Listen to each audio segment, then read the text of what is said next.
one hand pinch lifting, 220s, classic feet. Now all 220s are different widths. So these York are that width. Whether that's good for your hand, we don't know, because we need to measure your hand and see what the best distance is for you. Welcome to DH Chat again. Let's have a look. Many ways to pinch. Just alter this slightly, sorry. Like so. There's the palm. That's from here. Pen. Doesn't really matter. There to there. So that's the palm. The palm gets on the lip of both sides. So you're right in the crack there, and you're on the palm there. That's called the palm squeeze. Then there's the fingertips, which will be going against obviously the flat part. Any kind of deviation in the fingertips being buckled like that, you will not have as much strength.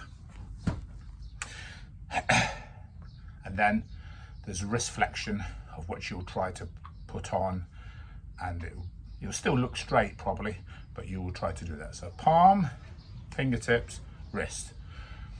Well, when you're doing feet with plates, the plates come at a set distance. So my best widths are always about 46 to 48 mil. We could test that because we used to have many contests on the Euro pinch. So we could go as thin to as thick as we want. And you can see that this would be my best, and it would go off. So just like that. And say for these two York plates here, that is 60 mil. So it's actually a bit too wide for what my hand really likes. My hand really likes 46, 48, 50 as a possible.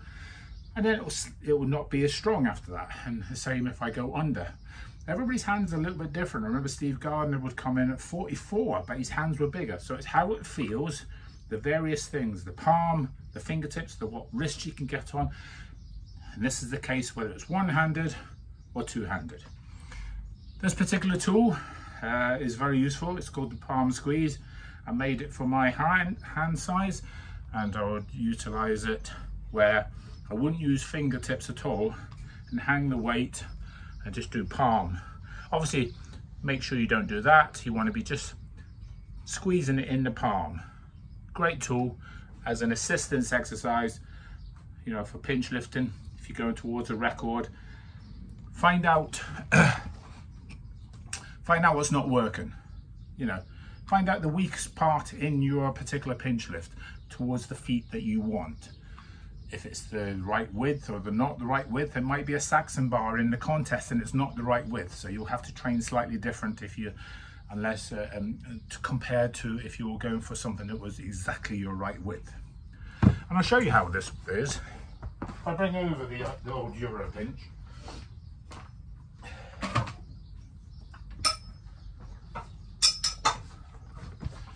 So this was in many contests, it still is in the odd couple. Designed by myself and Mikhail Silverson back in early 2000s. Outside metal plates, hard rubber on the inside. So this one is 10, 20, 30, 6, 48 mil. So as you can see, when I go at 48 mil, I'm right into the thumb. My palm is on, my fingers are flat, and as you can see, the lift is as it should be. If I go thinner, it will go baggy at the top, and if I go thicker, you'll see. Let me just show you this quickly. So we'll stick in,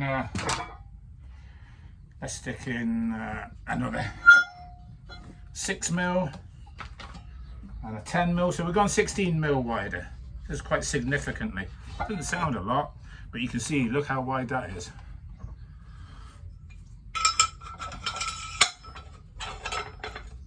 Just fasten that like that. So 16 mil wider. I now can't get the palm involved. If I'm going to try to get some palm involved, which means I can get some wrist involved, I have to go over first. I have to give away a little bit of thumb. So I have to put it up a little bit higher in the thumb here. And then I've got the palm on now. I've got the fingers on, so I can bring the wrist involved, and there you go.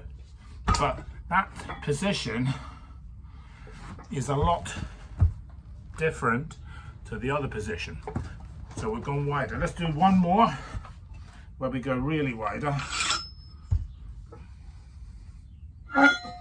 So we stuck on another 12. So we've gone 48 plus 10, that's 58 plus 6, 64. Now we've got another 12, 76 mil. Now, this shouldn't be the right distance for anybody unless you're Mark Felix, because look, the width of that. Now, that when I'm going to doing wide pinches over here with the 10 pounds, it's actually a little bit wider than that. And you can see that I have to give away, sometimes I'll give away a finger, which I'll show in a second.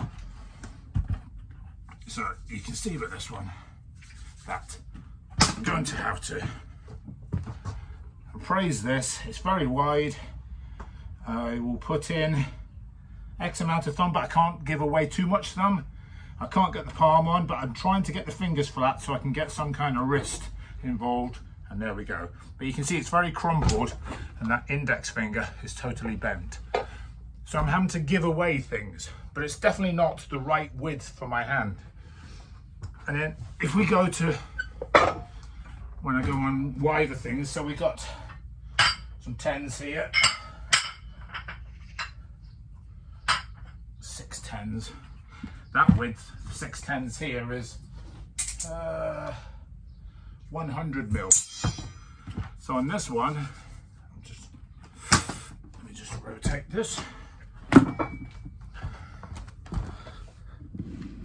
So we got that in.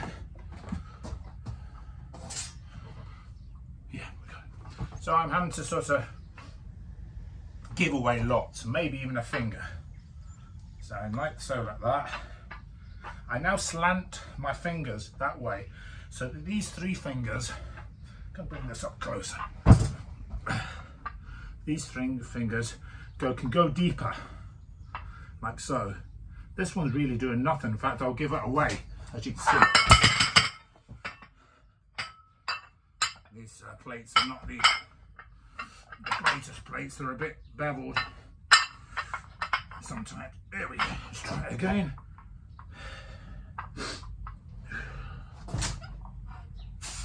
Like that. I actually brought the finger back on just to support this one in. It was beveling out. So you can see that you have to alter. So a pinch lift's not a pinch lift. It's a pinch lift at a width. And for someone who is of a certain size hand, everybody will have their perfect distance, and then there'll be either side drop-offs. That's even Mark Felix. If we brought a Mark Felix or a Brian Shaw to something very thin, they'll find it hard. And we bring somebody like a Jerome up to using a wide one, it'd be a big problem as well. So hopefully that was useful for you. See you for the next one.